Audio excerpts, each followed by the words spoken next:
নমস্কার, ফিরে এলাম যোগা টু স্টে ফিটের দ্বিতীয় পর্যায় নিয়ে। লকডাউন দীর্ঘায়িত হচ্ছে, কিন্তু আমাদের শরীরকে ঠিক রাখতে হবে। সেই জন্য আরও কিছু আসন নিয়ে আপনাদের কাছে ফিরে আসা। যারা আমাদের প্রথম পার্টটি দেখেননি তাদের জন্য লিঙ্ক দেওয়া থাকবে শেষে, আপনারা দেখে নেবেন। সেই লিঙ্কে ক্লিক করলে আপনারা প্রথম পার্টটি দেখে নিতে পারবেন। আমরা আজকে যাব দ্বিতীয় পার্টে। মেরুদণ্ড সোজা করে বসুন।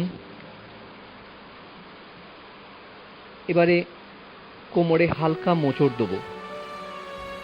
ডান হাতটাকে রেখেছি বাঁ হাঁটুর ওপরে। পেছনের হাতটা দিয়ে কোমরটাকে জড়িয়ে ধরুন, অন্য হাতটা দিয়ে কোমরটাকে আস্তে করে মোচড় দিন। যতটা সম্ভব কোমরটা ঘোরানোর চেষ্টা করুন। মেরুদণ্ড সোজা রাখবেন। মেরুদণ্ডে একটা মোচড় থাকবে, কিন্তু পিঠকে হেলিয়ে দেবেন না। যতটা পারবেন মোচড়টা দেবেন, বেশ আরাম লাগবে। ওই আগের ব্যায়ামটি আপনারা এইভাবেও করতে পারেন, পদ্মাসনে বসে। একইভাবে আগের ব্যায়ামটির মতোই, শুধু এখানে তফাৎটা হচ্ছে আমি পেছনের হাতটি দিয়ে একটি পাকে ধরার চেষ্টা করছি। এতে চাপটা আর একটু বেশি পড়বে। পাটাকে চেঞ্জ করে আপনারা কখনো ডান পাটা ওপরে, কখনো বাঁ পাটা ওপরে করে এটা বেশ কয়েকবার রিপিট করতে পারলে ভালো হয়। এবারে আমরা দুটো পা একসাথে করে, দুটো পায়ের চেটো একসাথে করে হাঁটু দুটোকে দুপাশে নিলাম। নিয়ে এবারে পাটাকে প্রজাপতির ডানার মতো নাড়াতে থাকবো, বাটারফ্লাই। আস্তে আস্তে নাড়াতে থাকুন। আপনি 100-150 পর্যন্ত আস্তে আস্তে নাড়াতে পারেন। এবারে দুটো হাত দিয়ে পাশের হাঁটু দুটোকে চাপ দিন, ভদ্রাসনে যাই। পাটাকে মাঝখানে যতটা সম্ভব শরীরের দিকে টেনে রাখবেন। পাটাকে সামনের দিকে বাড়িয়ে দেবেন না। পাটাকে চেষ্টা করবেন একেবারে শরীরের সঙ্গে সাঁটিয়ে রাখতে। মেরুদণ্ড থাকবে সোজা। এবার হাতটাকে আস্তে আস্তে তুলে আমরা ওপরে টান টান করে রাখবো। টান করলে আরাম লাগবে। তারপরে হাতটাকে আস্তে আস্তে নামিয়ে দিন, সামনের দিকে বাড়িয়ে দিন যতটা সম্ভব। কপালটা মাটিতে ঠেকাতে পারলে ভালো। নাক, কপাল যদি মাটিতে ঠেকে যায় তাহলে ঠেকিয়ে দিন। হাতটাকে রিল্যাক্স করে দিন।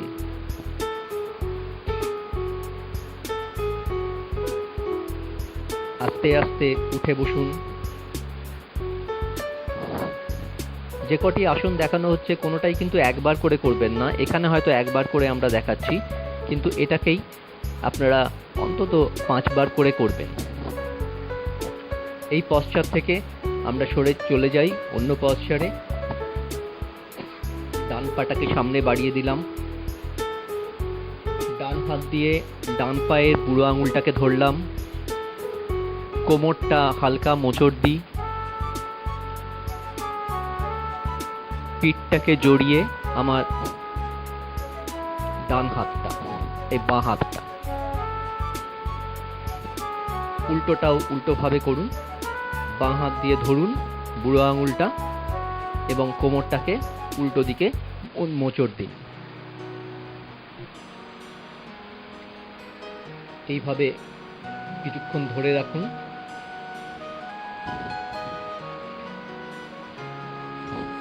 যতটা পারবেন ততটা কোমরটাকে মোচড় দেবার চেষ্টা করবেন।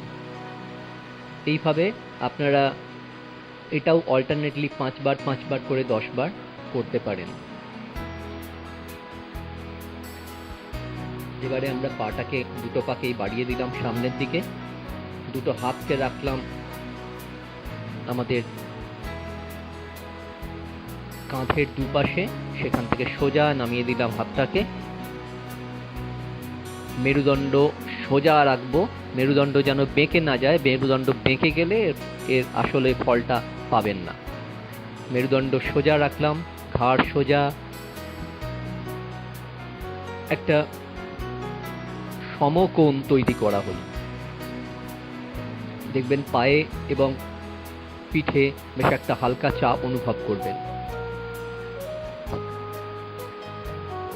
একটি হাত দিয়ে বিপরীত পায়ের বুড়ো আঙুলটাকে টেনে ধরুন,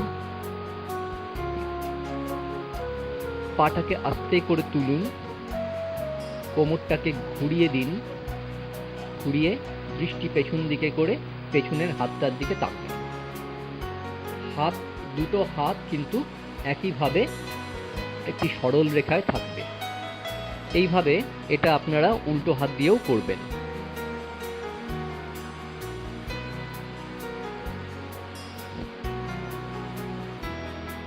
ভদ্রাসনে আরেকবার বসে সেখান থেকে আমরা দুটো বুড়ো আঙুলকে ধরলাম,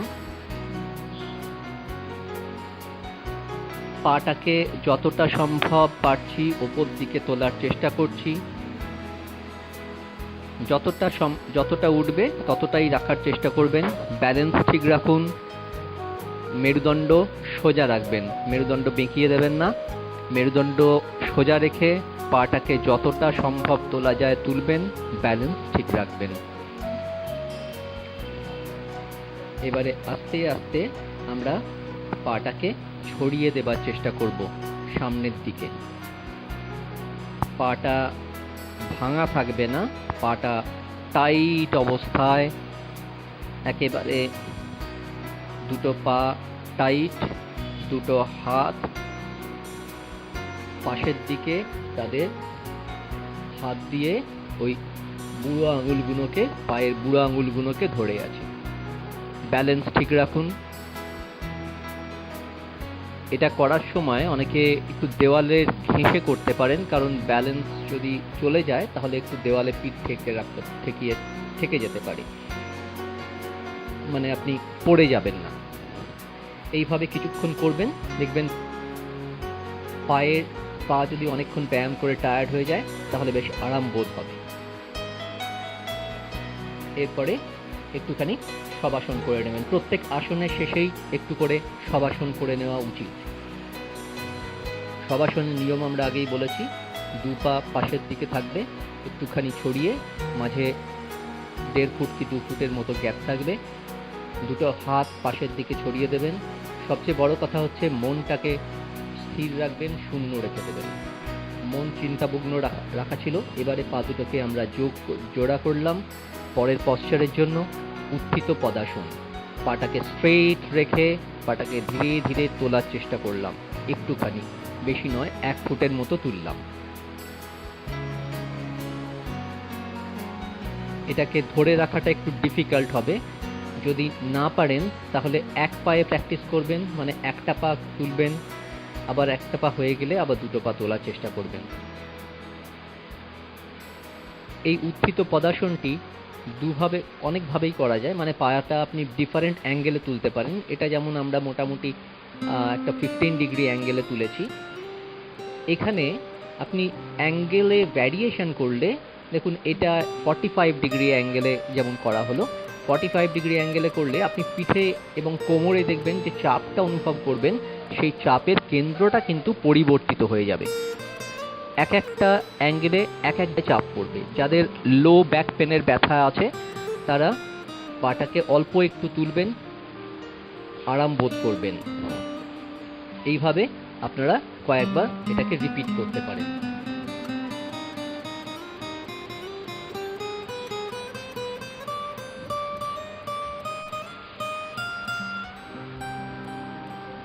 পাটাকে টেনে নিয়ে এসেছি, পা দুটোর মধ্যে 1.5 ফুটের মতো গ্যাপ। কোমরটাকে আস্তে আস্তে তোলার চেষ্টা করুন। হাত দুটো পারলে পা দুটোকে টাচ করবেন, আরও পারলে পা দুটোকে জড়িয়ে ধরবেন, মানে পায়ের যে অ্যাঙ্কেলটাকে জড়িয়ে ধরতে পারেন, কিন্তু যতটা সম্ভব ততটাই করবেন।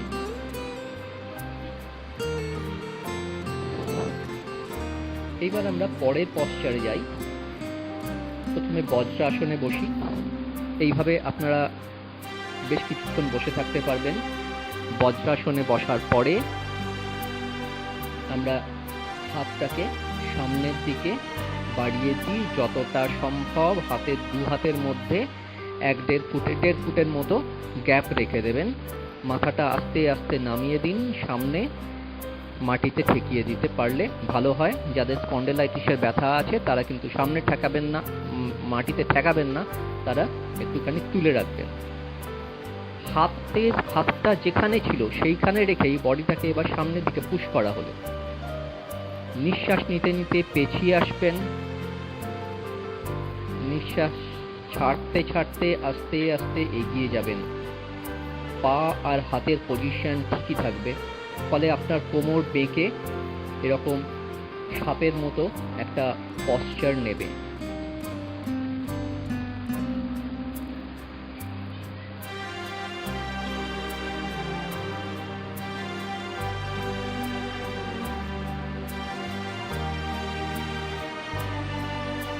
এইভাবে একবার পেছিয়ে আসা, একবার সামনে এগিয়ে যাওয়া করতে পারেন, অথবা সামনের দিকে যদি থাকেন তাহলে নিঃশ্বাস স্বাভাবিক রেখেই করতে পারেন।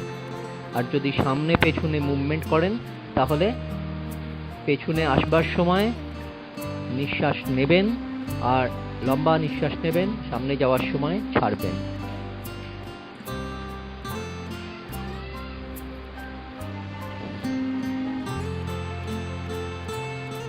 এবার আমরা হাত দুটোকে পাশে রেখে থুতনিটা তুলে কোমরটা যতটা সম্ভব তোলার চেষ্টা করব, বুকটা যতটা সম্ভব তোলার চেষ্টা করব। পেছনের পাটা কিন্তু মাটিতে স্পর্শ করে থাকবে। এটা বেশ কয়েকবার করবেন, একবার করে করবেন, আর তারপরে এইভাবে আমরা বিশ্রাম আসনে চলে যাব। সরল ভুজঙ্গাসন। হাত দুটোর অবস্থান একটু লক্ষ্য করবেন যে হাত দুটো একটা 90 ডিগ্রি কোণ তৈরি করবে। পা দুটো জোড়া, মেরুদণ্ডে মোচড় থাকছে, মানে মেরুদণ্ড সামনের দিকে এগোচ্ছে। আপনি কোমরের ওপর আরো বেশি চাপ আনতে চাইলে পা দুটোকে তুলে যেভাবে দেখানো হয়েছে এইভাবে আস্তে আস্তে তুলে দিন, তাহলে কোমরের ওপরে বেশি জোর অনুভব করবেন।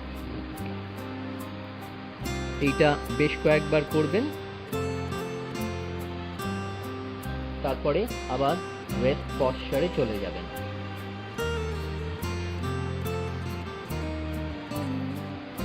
বেশ কিছুক্ষণ ব্যায়াম করার পরে যদি টায়ার্ড লাগে তাহলে বেশ কিছুক্ষণ শবাসন করে নেবেন।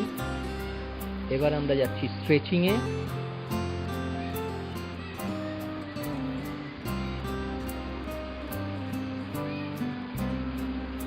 একটা পায়ের উপর আর একটা পা রেখে শরীরটাকে মোচড় দিন।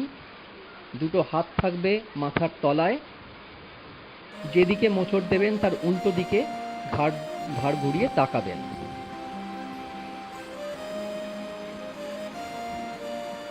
এবার আবার উল্টো দিকে একটা পায়ের উপর আর একটা পা চাপিয়ে দিলাম, কোমরটা মোচড় দিলাম, ওই পাটাকে নামানোর চেষ্টা করব। হাত দুটো কিন্তু মাটি স্পর্শ করে থাকবে, কোনো মতেই কিন্তু হাত মাটি ছেড়ে উঠবে না। এক্ষেত্রেও তাই, হাত মাটি ছেড়ে কিন্তু একেবারেই উঠবে না। আমি একটা পা ভাঁজ করে নিয়েছি, এবার যে পাটাকে ভাঁজ করেছি তার বিপরীত হাত দিয়ে সেই পাটাকে নামানোর চেষ্টা করছি। উল্টো দিকে হাতটা ছড়ানো আছে। এইভাবে দেখবেন কোমরের ওপর একটা হালকা চাপ অনুভব করবেন, পিঠের ওপর একটা হালকা চাপ অনুভব করবেন। যতটা পারবেন চাপটা রাখবেন। এবার উল্টো দিকেও করবেন। হাতটা কিন্তু কোনো সময়ই মাটি থেকে উঠবে না, হাতটা মাটিতে রেখেই যতটা সম্ভব কোমরে মোচড়টা দেবেন। আর হাতটা থাকবে যেদিকে আপনি পা নামাচ্ছেন তার উল্টো দিকে।